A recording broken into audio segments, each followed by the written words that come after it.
Well, this is right here in the southeast corner of the homestead, and the barn and the claim shack would have been out here kind of on the rise, right in this corner. That's where Grandpa Will, Great Grandpa Will, he claimed this whole quarter. It goes a half a mile this way, goes a half a mile that way, and this is where he started. He pulled up here with his wagon, and this is where it is.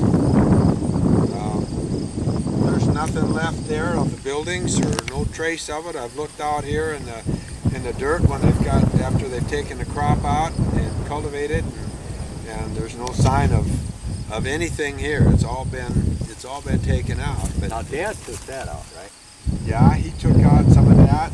There never was much here in my recollection, although when we lived on the farm over here a half a mile, there was still stuff up here, and they'd rented it out to I think it was Elaine Bothwell and Eldon Poppy or something like that. I'm not sure who all had that rented, but there were some renters on it when Grandpa Claude had it. But yeah, he didn't waste didn't have time for a lot of frivolity and shelter belts and all that. He was trying to make a living with it, and he did an excellent job of it.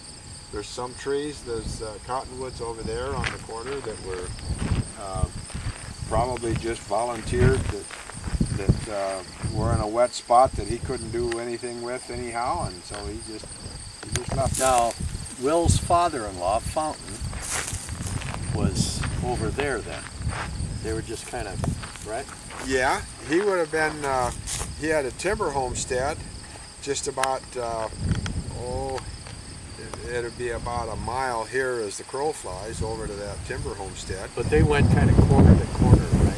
So almost corner to corner. They weren't quite touching. Yeah. Nobody took this quarter in here out of that wagon train because that wasn't, they were looking for the best. Yeah, that's not so good over and there. That wasn't as good land. That was the quarter that Dad had.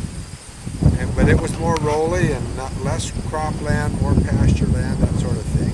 But this right across the road is what Charlie Dice, he was on that same wagon train, and he took that quarter. So Dice and Krech were right side by side.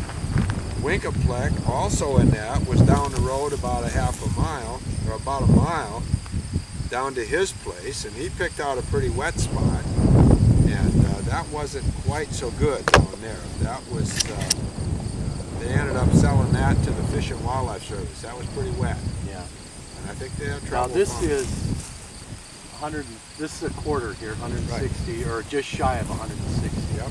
And this is ours here, and it's beans this year. Yep. Well, it's mostly beans. There's a strip of corn on the north side of it that's about 30 acres of corn. Oh. So it rotates. Last year it was all mostly corn and a few beans on the north side. But this is where it balances out. We've got, let's say, 30 acres of corn and 110 acres of beans this year. But then we've got 80 acres of corn over there on the 80. That's all corn. So when you add all of that up, you've got about 110 acres of corn and about 110 acres of beans every year when you use those two parcels together. So we've got about the same every year. Yeah. But right now it looks like mostly beans. But it's a good farming practice here to keep that going. You know, it keeps the production just keeps going out. We're building soil here instead of letting it all run off. Well, the beans replace the nitrogen that the corn depletes. That's right. There's a natural fertilizing that takes place and gives the corn stalks a chance to break down. As they break down, they require nitrogen. Yeah, this is last year's corn.